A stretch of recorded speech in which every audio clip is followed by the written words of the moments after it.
Some fires you just can't put out with a bank account.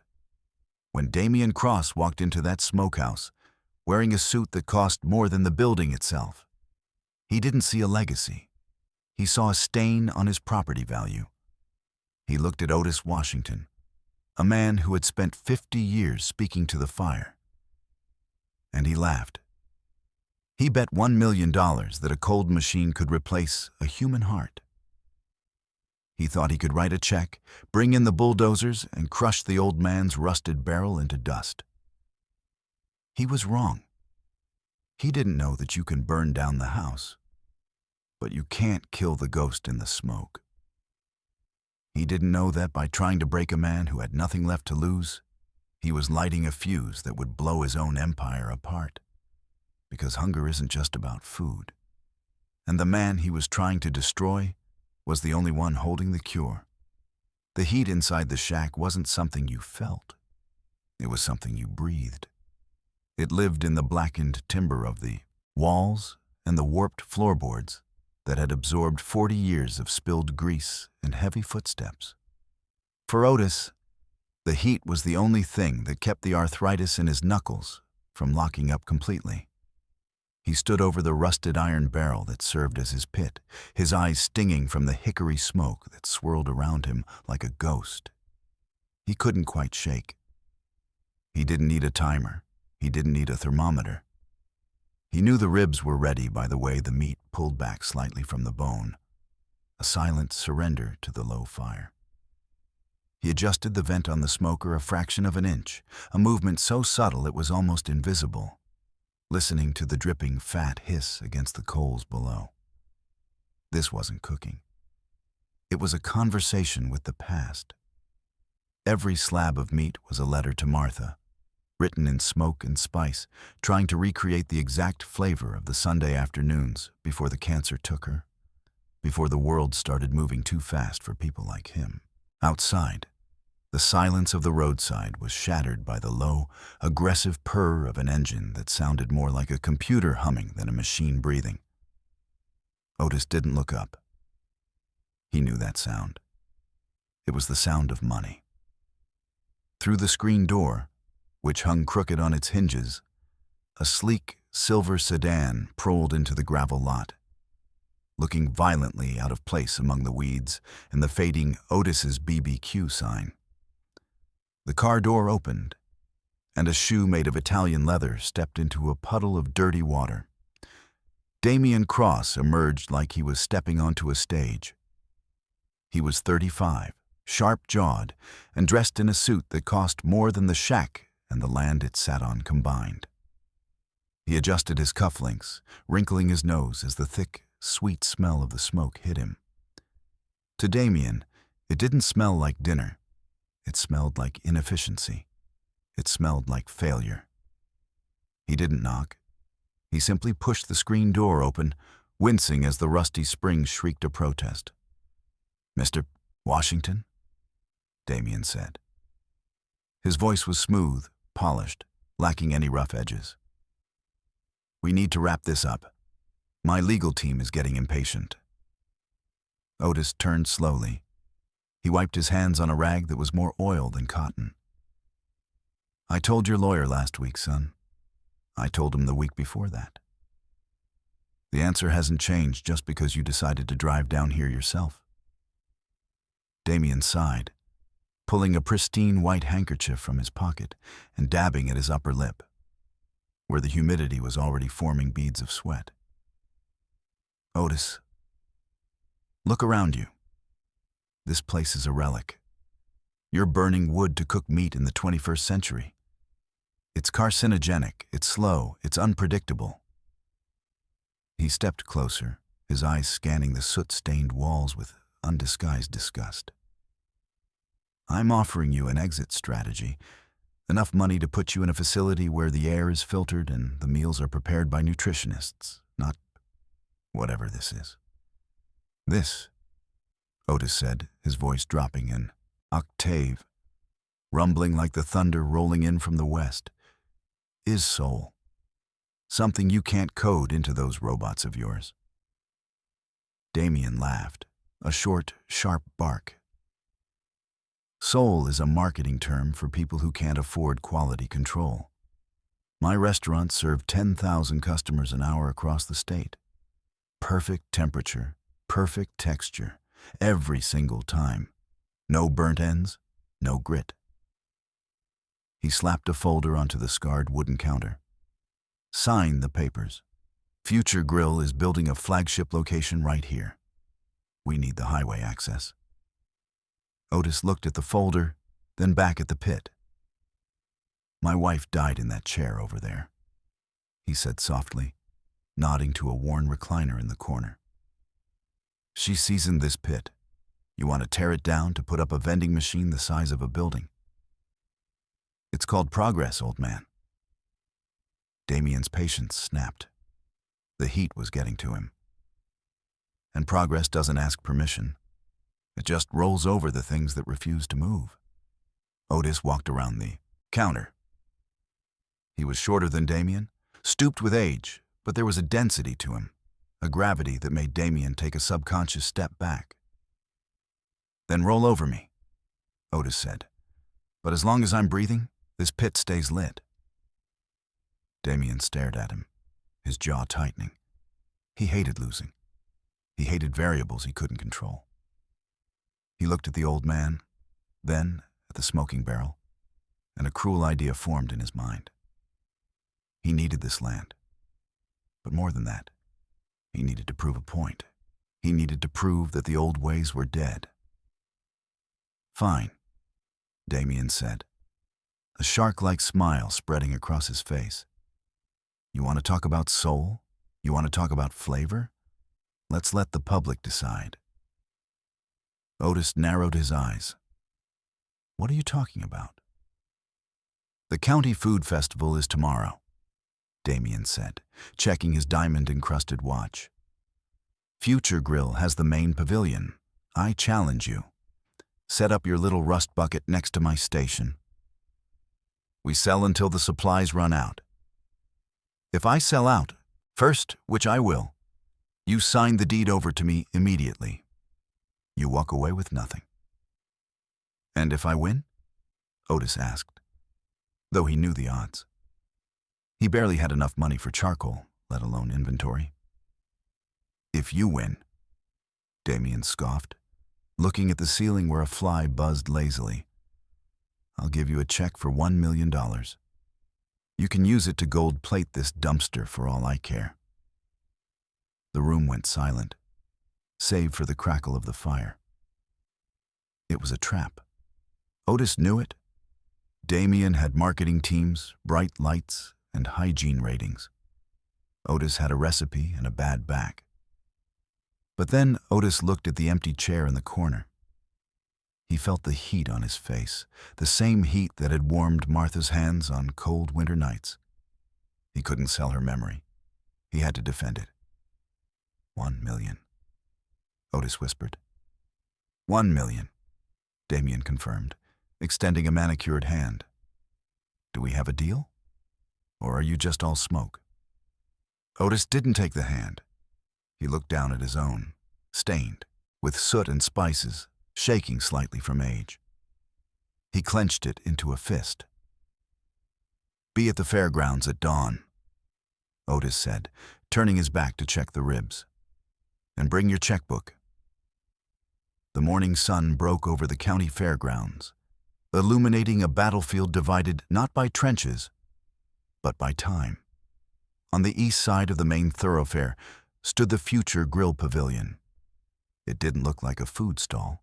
It looked like a spaceship that had made a forced landing in the middle of a rustic dirt lot. The structure was blindingly white, composed of seamless polycarbonate panels that gleamed under the harsh glare of halogen floodlights, completely ignoring the natural morning softness. Damian Cross stood behind a counter that looked more like a surgical station than a kitchen pass. He wore a headset, his eyes darting across 3 tablets mounting the wall, monitoring internal temperatures, inventory levels, and customer wait times down to the millisecond. Behind him, there were no sweating cooks, no shouting, no chaos. There were only the arms. 2 articulated robotic appendages finished in matte chrome, moved with terrifying precision. They flipped burger patties that had been 3D printed from a plant-based protein matrix, searing them on induction plates that generated heat without a flicker of flame. A line had already formed before the gates even officially opened. It was a snake of young professionals and curious teenagers, drawn by the aggressive social media campaign Damian had launched overnight. They stared at the robots with their phones raised, mesmerized by the sterile choreography of the machines. The air around the pavilion smelled of nothing. Literally nothing. High-powered extractors sucked away every molecule of grease before it could offend a nostril. It was the scent of absolute control. 50 feet away, in the shadow of a weeping willow that looked as tired as he felt, Otis Washington struggled with the tailgate of his battered pickup truck. He had dragged the iron barrel smoker out by himself, inch by inch, his breath pluming in the chill air. His station was nothing but a folding card table, a cooler held shut with duct tape, and the smoker. It was an ugly thing to the uninitiated eye. A 50-gallon drum welded horizontally onto a rusted frame, blackened by decades of soot, looking like something salvaged from a shipwreck. Otis groaned as he bent to shovel charcoal into the firebox. His knees popped, a dry cracking sound that seemed loud in the quiet morning. He didn't have tablets or sensors. He had his hands. He held his palm over the growing fire, counting seconds in his head, waiting for the heat to bite his skin just right. Too hot, and the sugar in the rub would burn. Too cool, and the collagen wouldn't break down. It was a tightrope walk he performed without a net. "Step right up," a digital voice announced from Damian's booth, perfectly modulated to cut through the crowd noise. "Experience the smart burger. Zero cholesterol, maximum efficiency. The future of nutrition is here." The crowd surged forward. They ignored the old man, wiping soot from his forehead with a red handkerchief. To them, Otis was just background noise, a relic of a time when cooking meant getting dirty. Smoke began to drift from Otis's barrel. Thick, white hickory smoke that rolled low to the ground. A young couple in the line for Future Grill waved their hands in front of their faces, coughing dramatically. "Can someone do something about that pollution?" the woman complained, looking at Otis with disdain. "It's getting in my hair." Damian heard her. He looked over the heads of his customers, catching Otis's eye. He offered a small, pitying smile, then tapped a command on his tablet. A massive industrial fan on the side of his pavilion roared to life, blowing the smoke back into Otis's face, clearing the air for his pristine clientele. Otis didn't react to the insult. He couldn't afford to. The meat was on. He lifted the heavy steel lid, and a cloud of aromatic steam escaped, carrying the scent of paprika, brown sugar, cayenne, and old wood. He laid the racks of ribs onto the grates with the tenderness of a father tucking a child into bed. "All right now," Otis whispered, his voice barely audible over the hum of Damian's generators. "You take your time. Don't let them rush you. We got nowhere to be." He was talking to the ribs. People called him crazy for it. But Otis knew that meat was muscle, and muscle held tension. If you wanted it to yield, if you wanted it to let go of the bone, you had to treat it with respect. He basted them with a mop sauce made from vinegar and secrets he'd never written down, watching the meat glisten as it began its slow transformation. Hours passed. The sun climbed higher, baking the fairgrounds. The sold-out counter on Damian's display ticked up rapidly. He was moving product at an industrial scale.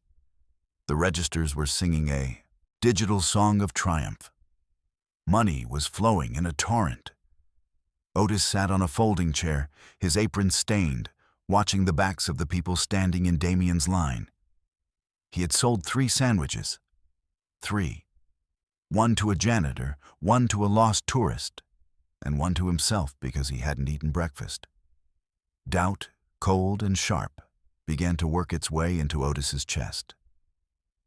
Maybe Damian was right. Maybe the world had moved on.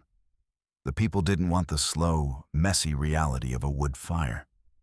They wanted the clean certainty of an algorithm. He looked at his hands, trembling slightly from fatigue. He thought about the deed to the land in his glove compartment. He was going to lose it. He was going to lose the last place where Martha's voice still echoed. Across the divide, Damian stepped out from behind his counter to stretch his legs.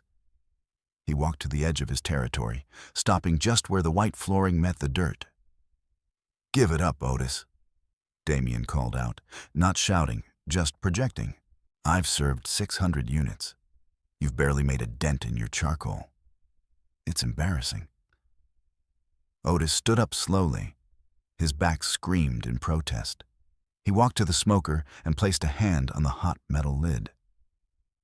"You're feeding them," Otis said, his voice raspy from the smoke.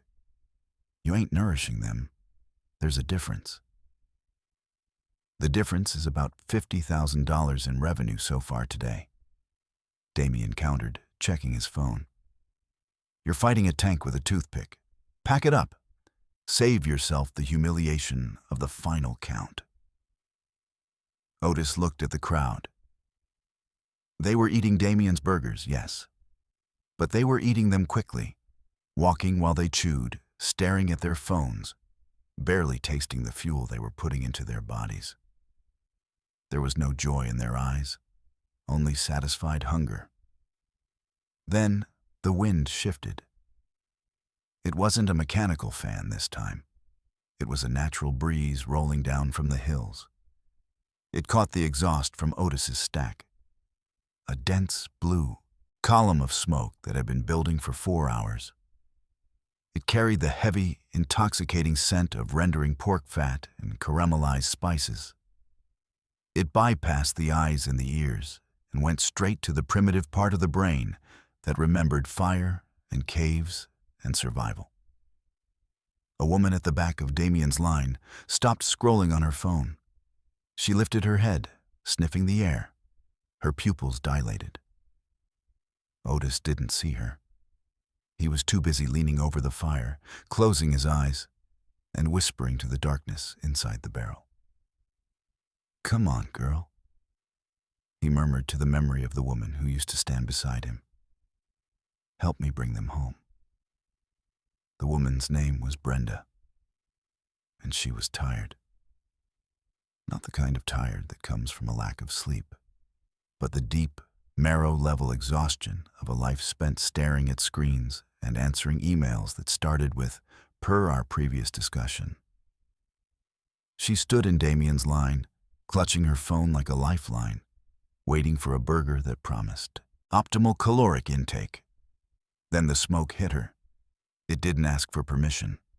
It wrapped around her, heavy and sweet, carrying a density that the sterile air of the future grill pavilion couldn't repel. Brenda stopped scrolling. Her thumb hovered over a spreadsheet. She inhaled, and for a split second, she wasn't standing in a dusty fairground in 2024. She was 6 years old, sitting on a linoleum floor in Georgia, watching dust motes dance in the afternoon sun while a pot simmered on the stove. She looked up, her eyes glazing over. She stepped out of the line. "Ma'am?" The future grill attendant called out, tapping his tablet. "You're next.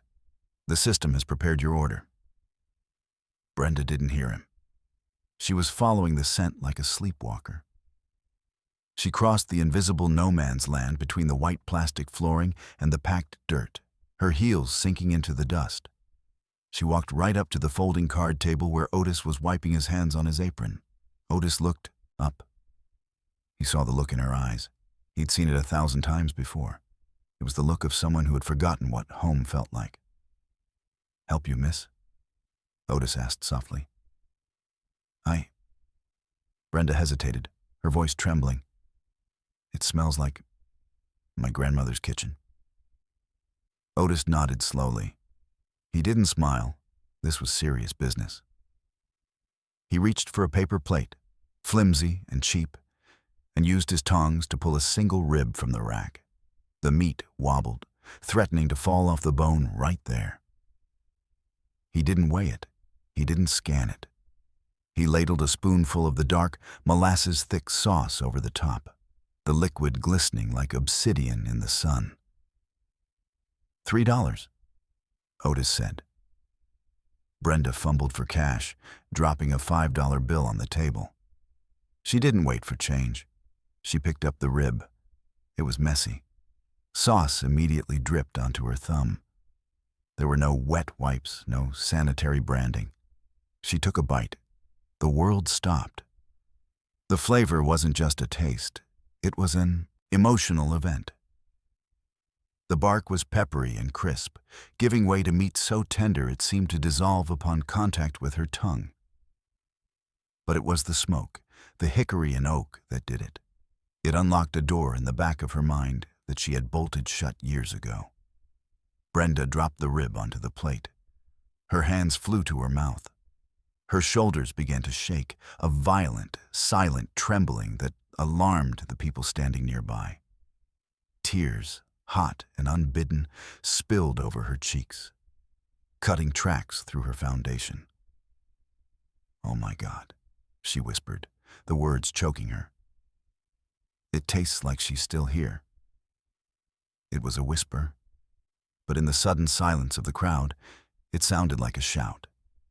A man standing 10 feet away, holding a half-eaten Smart Burger, watched her. He looked at the perfect, uniform disc of protein in his hand, then at the woman weeping over a piece of meat on a paper plate. He looked at Otis, who was simply watching her with a quiet, sad understanding. The man threw his burger into the trash can. It hit the bottom with a dull thud. He walked over to Otis's line. Then another person followed. Then a couple. Then a family of 5. It started as a trickle, a few curious defectors. But within minutes, the dam broke. The herd instinct, usually Damian's greatest weapon, turned against him. People are drawn to spectacle, but they are anchored by emotion. They saw the woman crying, not from sadness, but from a sudden, overwhelming joy. And they wanted to feel it too. They were starving for it. Damian Cross stood behind his high-tech counter, his arms crossed, watching the impossible happen. His queue, which had been a model of efficiency moments ago, was evaporating. The customers were drifting away, drawn toward the ugly, rusted barrel like moths to a porch light. "What are they doing?" Damian muttered, his voice tight. "The output speed is optimal. Our satisfaction rating is 98%. "Sir," his assistant said, panic creeping into his voice. "The inventory is backing up. The robots, they don't know to stop." Behind them, the mechanical arms continued their relentless dance. They flipped burgers, toasted buns, and assembled sandwiches that no one was there to buy. A pile of perfect, lukewarm food began to accumulate on the warming trays, a monument to wasted efficiency. Damian slammed his hand on the counter. "Run a promo. 2 for 1. Free drinks. Get them back." The assistant tapped frantically on the screens, flashing bright neon offers on the overhead displays. But no one looked up. They were too busy watching Otis. Otis had found his rhythm. The arthritis in his hands seemed to vanish, replaced by a muscle memory honed over 50 years. He moved with a fluid grace, slicing brisket, pulling pork, plating ribs. He didn't rush. He looked every person in the eye as he handed them their food. "Here you go, son," he said to a teenager. "Careful, hot." "For you, darling," he said to an old woman. "Plenty of sauce." The line for Otis's BBQ stretched past the Weeping Willow, past the future grill pavilion, winding out into the main road. The air was thick with the sound of people eating. Real, messy, joyful eating. There was the sound of fingers being licked, of satisfied sighs, of laughter. Damian watched a man in a tailored suit wipe barbecue sauce off his chin with his tie, grinning like a fool. He watched Brenda, the woman who started it all, sitting on the dirt ground, finishing her rib with a reverence usually reserved for prayer. For the first time in his life, Damian Cross felt a sensation he couldn't quantify with data. He felt small. He looked at his gleaming $1 million setup, and then at the old man working in the smoke. He had promised $1 million if he lost. He had promised to take the land if he won.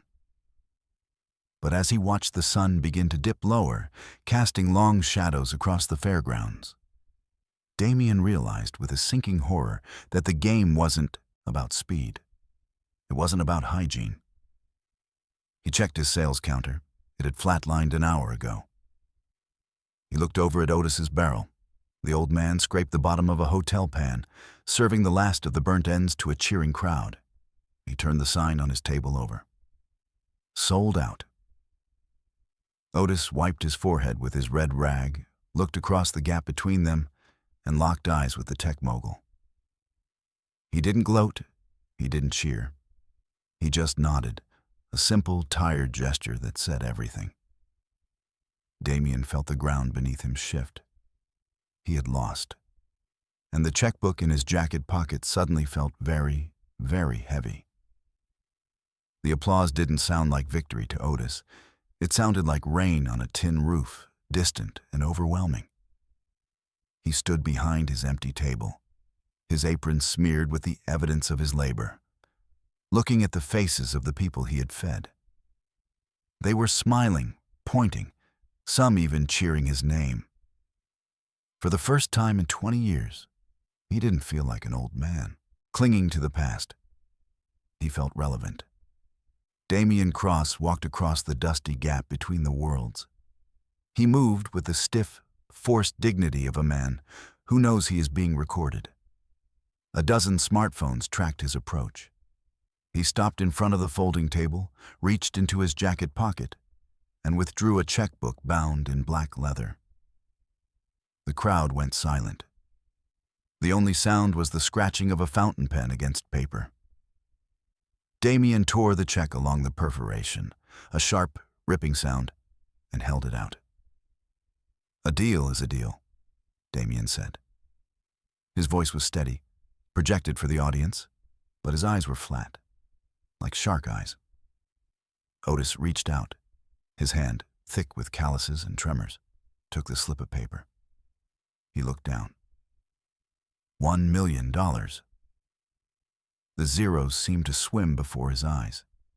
It was enough to fix the roof of the shack, enough to buy high-quality brisket for the rest of his life, enough to finally buy a headstone for Martha that wasn't made of simple, gray slate.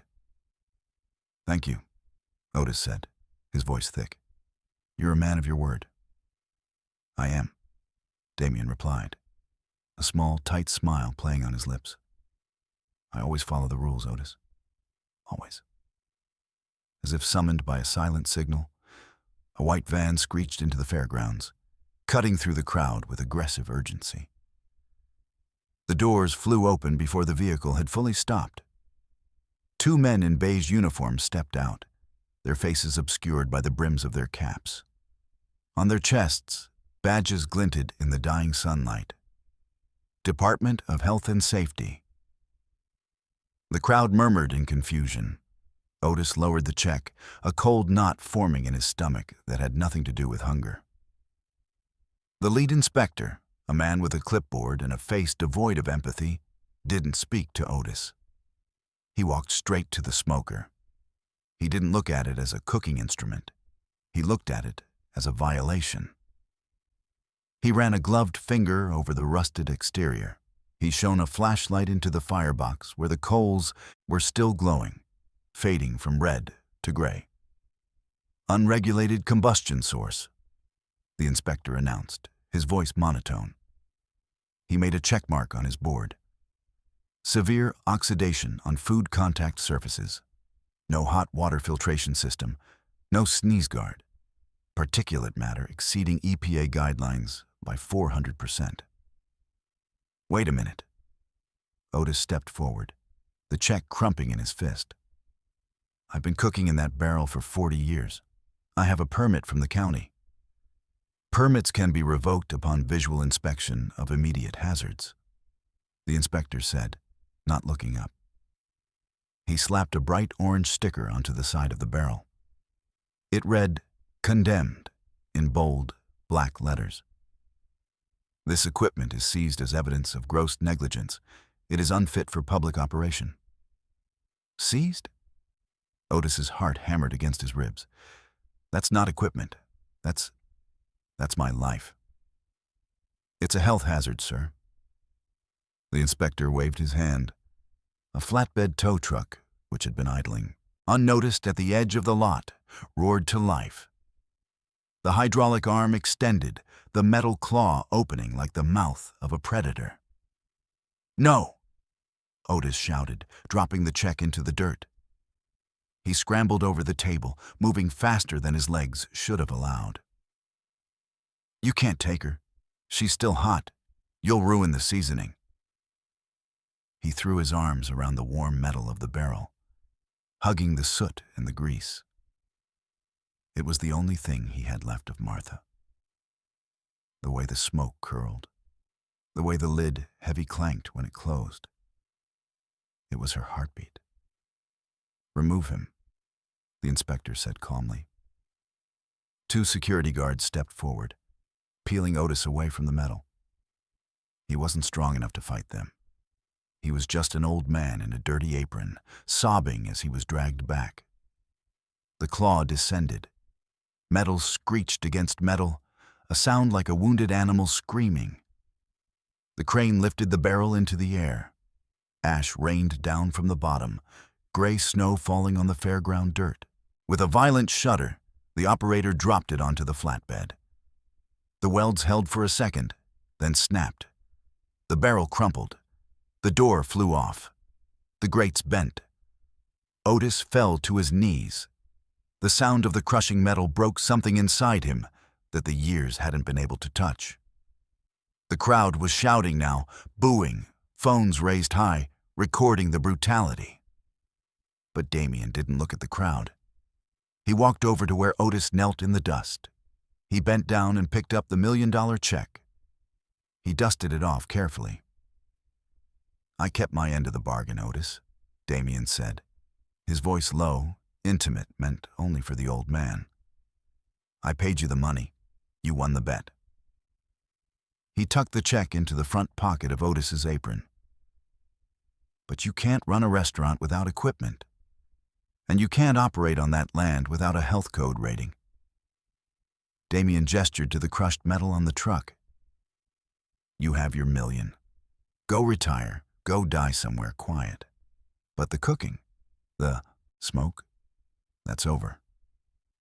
Damian straightened his tie, looking at the wreckage of the smoker with cold satisfaction. "I told you," Damian whispered. "The future doesn't ask permission. It just rolls over you." He turned and walked back toward his pristine, white pavilion, leaving Otis kneeling in the dirt, clutching a piece of paper that suddenly felt worthless, while the tow truck drove away with the twisted remains of his heart. The internet doesn't sleep, and it doesn't forgive. While Otis Washington sat on the edge of his bed in the dark, turning a jagged piece of scrap metal over and over in his hands, a fragment of the smoker's door handle, the only piece he'd managed to salvage from the mud. A storm was brewing in the digital ether. Sarah sat in her car, parked under the flickering yellow light of a 24-hour diner 3 miles from the fairgrounds. Her laptop was balanced on the steering wheel, the screen casting a pale, ghostly glow on her face. Her hands weren't shaking from the cold anymore. They were shaking from rage. She scrubbed through the timeline of her footage. She had it all.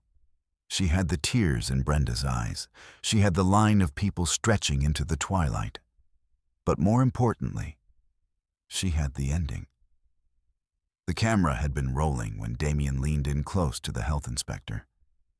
The microphone, sensitive enough to pick up the wind in the trees, had caught the whisper. "Shut it down. I don't care how." She watched the frame where Otis fell to his knees. It was a moment of such raw, unvarnished heartbreak that it felt voyeuristic to watch. But the world needed to see it. She didn't add music. She didn't add a voiceover. She simply titled the file, "The Billionaire Who Crushed a Soul." She hit upload. By the time the sun rose over the corporate skyline of the city, the video had migrated from a local food blog to the front page of every major social platform in America. Damian Cross woke up to a silence that felt heavy, pregnant with a threat he couldn't identify. He showered in his glass-walled bathroom, the water temperature regulated to the exact degree of comfort, and dressed in a fresh suit. He felt victorious. He had cleared the board. The obstacle was removed. He didn't check his phone until he was in the elevator. When he unlocked the screen, the notifications didn't just scroll. They cascaded like a waterfall. Thousands of mentions, millions of views. He opened the first email from his PR firm. The subject line was simply, "Catastrophic." Damian watched the video in the back of his town car. He saw himself through the lens of strangers. He didn't look like a visionary. He looked like a monster in a tailored suit. He saw the way he smirked as the crane crushed the barrel. In the silence of the car, stripped of his internal justifications, the cruelty of the act was undeniable. "Sir," his driver said, his eyes nervous in the rearview mirror. We have a problem at the headquarters." "Drive," Damian snapped. "It's just internet noise. It blows over in 24 hours. It didn't blow over. When the car turned the corner onto the avenue where Future Grill's flagship location stood, Damian gasped. The sidewalk wasn't visible. It was buried under a mountain of takeout boxes.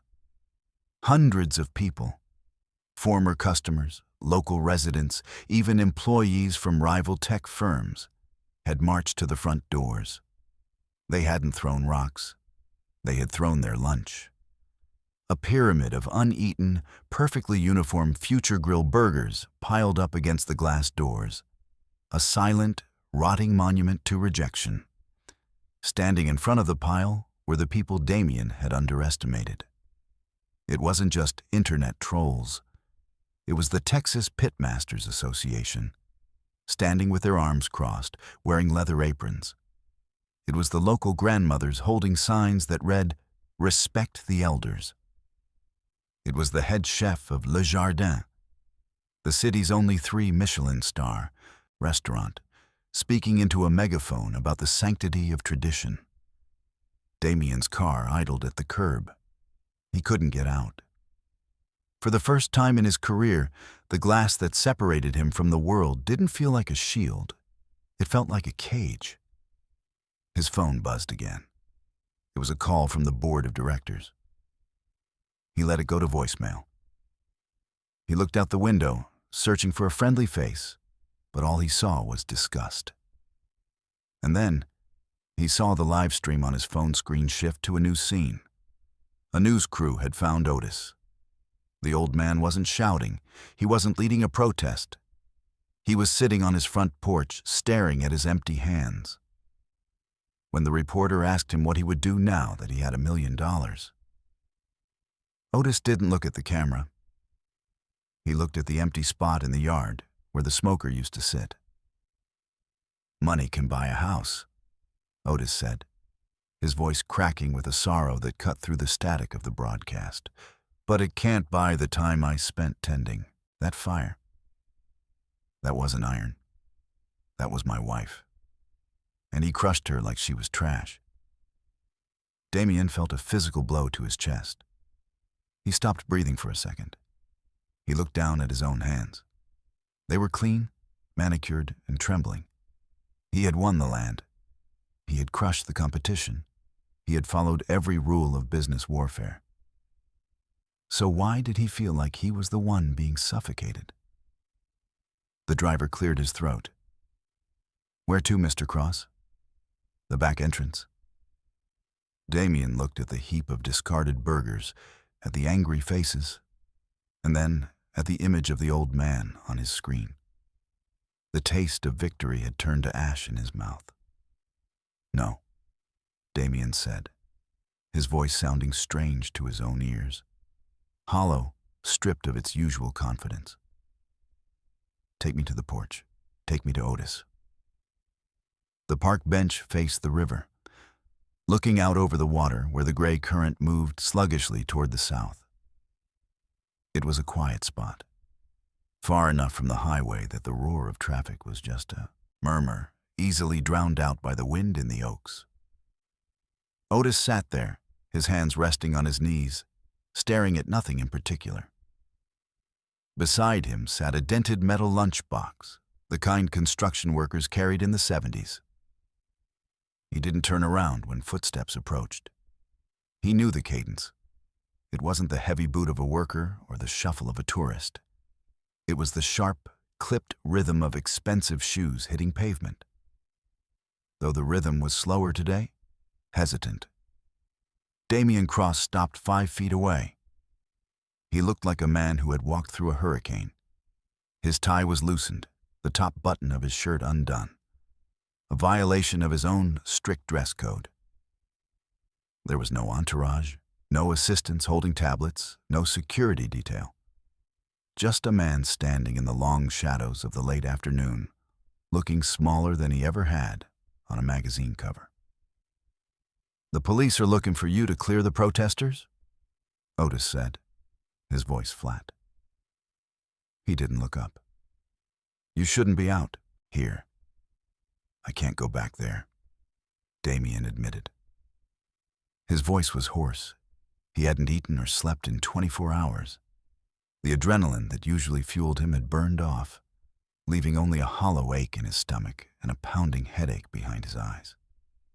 They hate me, Otis. All of them. "People don't hate you because you're rich, son," Otis said softly. "They hate you because you made them feel like their memories didn't matter. You tried to pave over the past." Damian slumped onto the other end of the bench. He left a gap between them, a demilitarized zone of painted wood. "I followed the law. I paid the money. I did everything by the book." "And that's your problem," Otis replied. "You think life is a ledger. You think if the numbers balance, the sleep comes easy." Otis sighed, a sound that seemed to rattle deep in his chest. "I bet you haven't slept good in years." Damian wanted to argue, to pull out his phone and show the quarterly projections. But his hands were too heavy. He stared at the river. He was starving. The smell of the river water, damp and earthy, made his stomach cramp. Otis reached over and unlatched the metal lunchbox. The sound was a sharp click-click in the quiet air. He pulled out a bundle wrapped in aluminum foil. It wasn't hot anymore, barely even lukewarm, but when Otis peeled back the foil, the scent drifted up, faint but unmistakable. "It's the last one," Otis said. "From the competition. I saved it for my dinner, but I don't have much appetite today." He slid the foil across the bench toward Damian. Damian looked at the rib. It was dark, coated in a glaze that had thickened as it cooled. It looked messy, imperfect, unsanitary, everything he had built his career destroying. "I can't," Damian said weakly. "I don't eat unregulated food." "You're starving, Damian," Otis said. "And I ain't talking about your belly. Go on. It won't kill you. Might even save you." Damian hesitated. His hand trembled as he reached out. He picked up the rib. The sauce was sticky against his fingertips. He felt ridiculous. sitting on a park bench in a $3,000 suit, holding a cold piece of pork. He took a bite. The meat yielded instantly. It was cold, yes, but the flavor wasn't diminished by the temperature. If anything, it was concentrated. The molasses, the vinegar, the slow-burned oak. Damian chewed, and suddenly, the river disappeared. The park disappeared. He was 7 years old. He was sitting at a chipped Formica table in a cramped apartment in Detroit. The windows were taped up to keep out the draft. His mother, a woman with tired eyes and hands roughened by scrubbing other people's floors, was setting a plate in front of him. It was just cheap cuts of meat, slow cooked in a pot because that's all they could afford. But she had seasoned it with everything she had. "Eat up, baby." Her voice echoed in his memory, clear as a bell. "It ain't fancy, but it's made with love. And love fills you up longer than bread." Damian remembered how she would watch him eat, not eating herself until she was sure he was full. He remembered promising her that one day he would make enough money so she would never have to cook cheap meat again. He had kept that promise. He had built an empire of perfect, sterile food.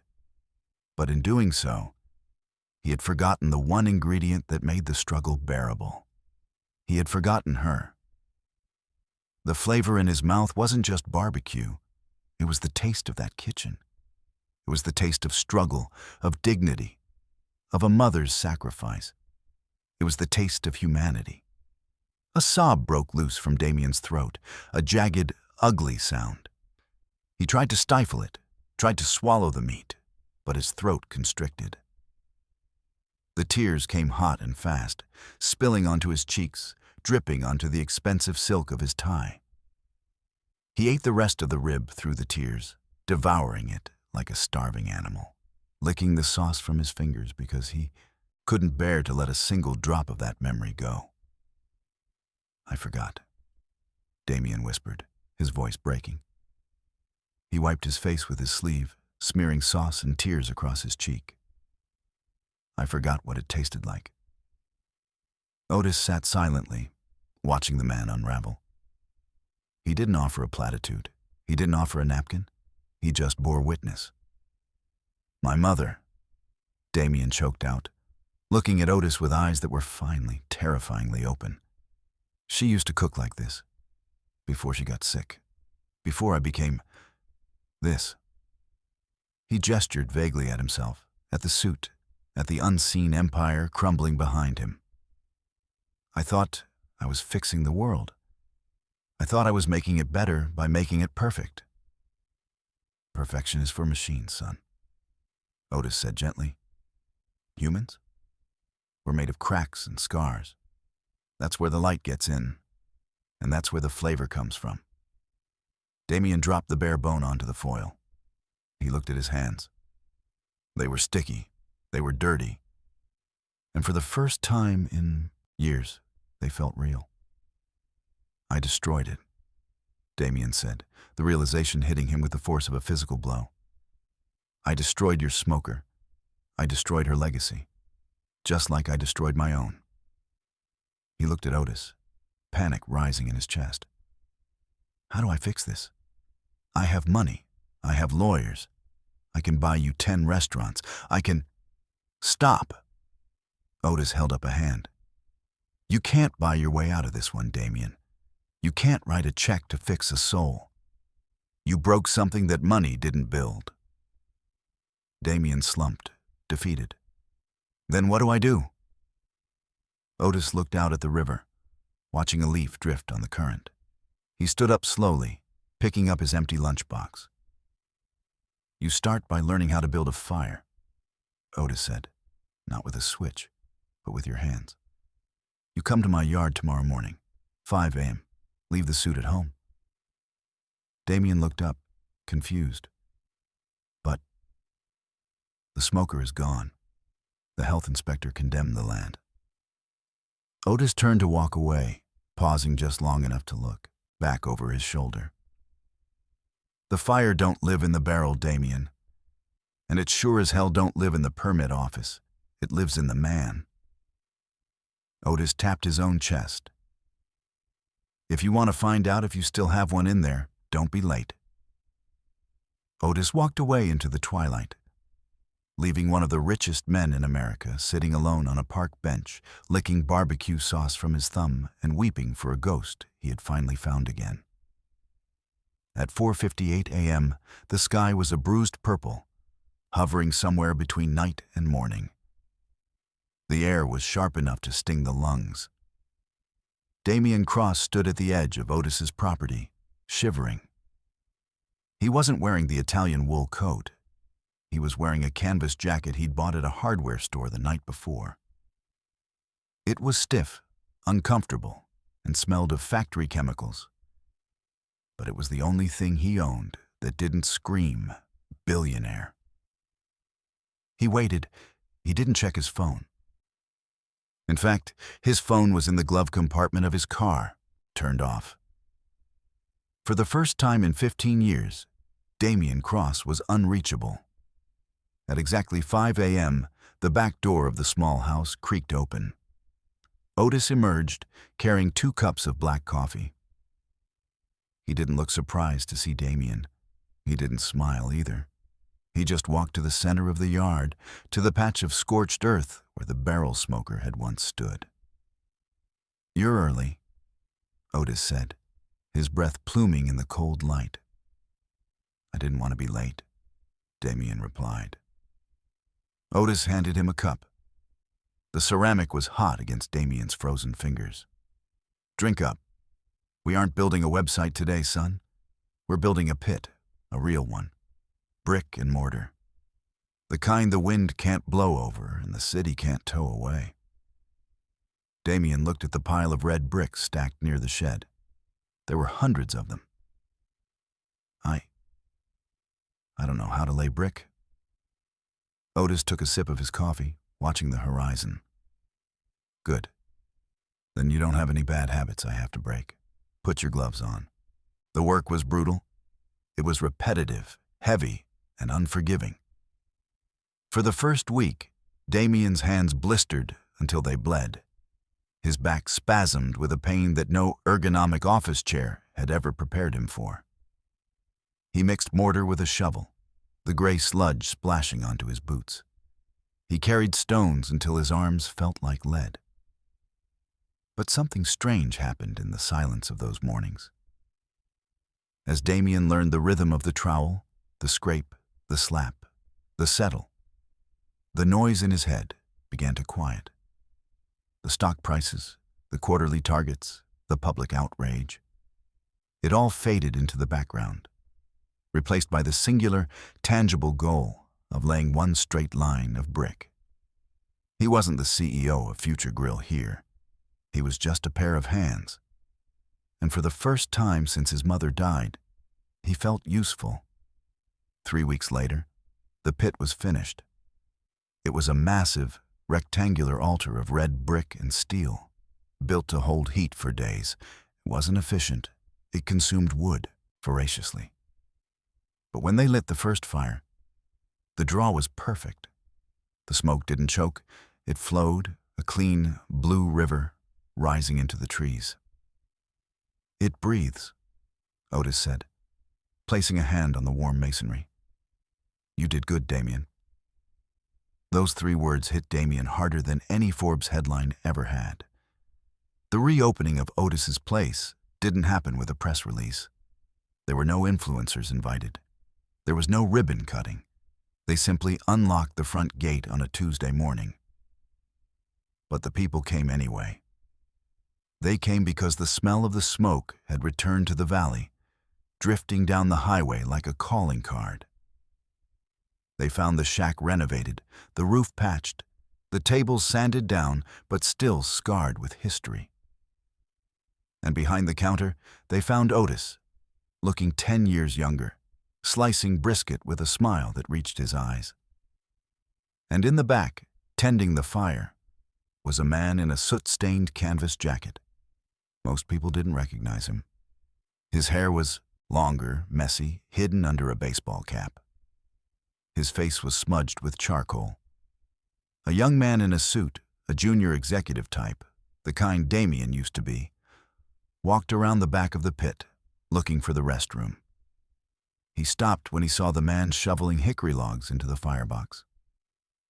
He squinted, a flash of recognition crossing his face. "Excuse me," the young man said, stepping closer. "You look familiar, aren't you? Didn't you used to be Damian Cross?" Damian paused. He leaned on the shovel, feeling the intense, dry heat of the fire on his face. He looked at the young executive, seeing the stress in the kid's shoulders, the desperate ambition in his eyes. Damian smiled. It wasn't the shark-like grin of a mogul. It was a genuine, tired, peaceful smile. "No," Damian said softly. "He died a few months ago.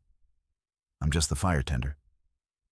The young man looked confused, but the heat from the pit was intense, so he just nodded and walked away. Damian turned back to the fire. Through the window, he could see Otis handing a plate of ribs to a little girl. She took a bite, and her eyes went wide with joy. Otis looked up and caught Damian's eye through the glass.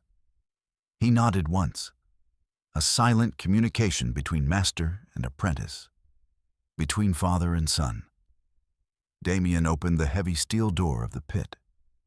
The fire roared, a living, breathing thing that required constant attention, constant respect.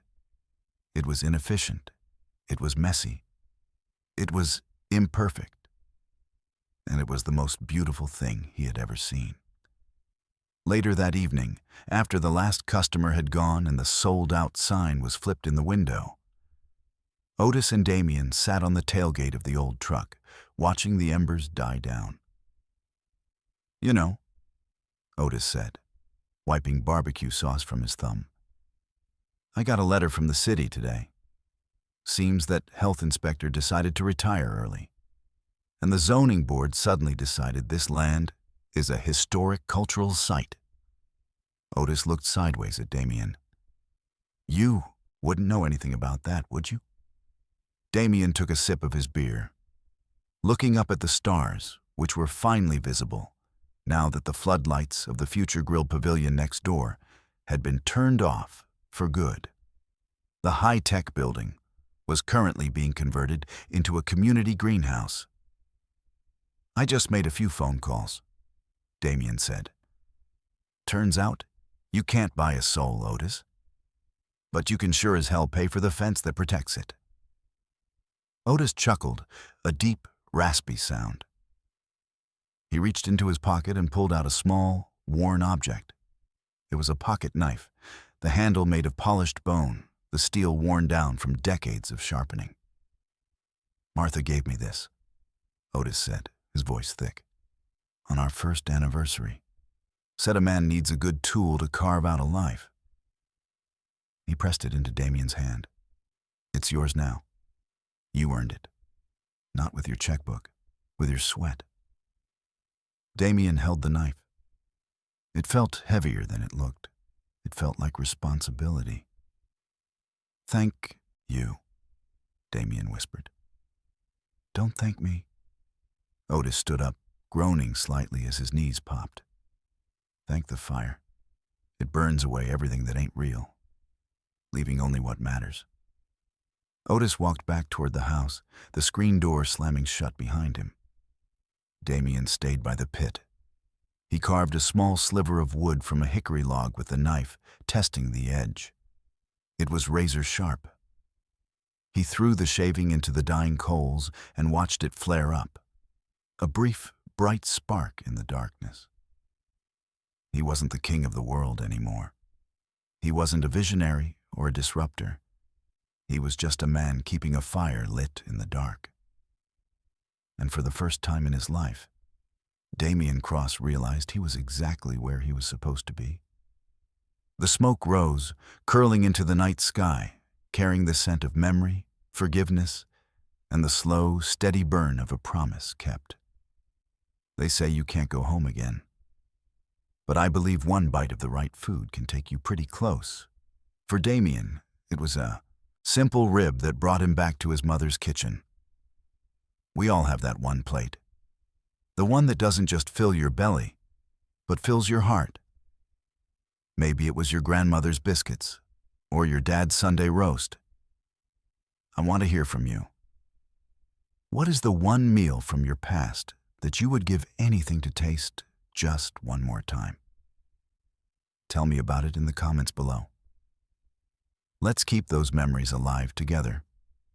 And if you want to pull up a chair for more stories about justice, redemption, and the things that really matter, go ahead and hit that subscribe button.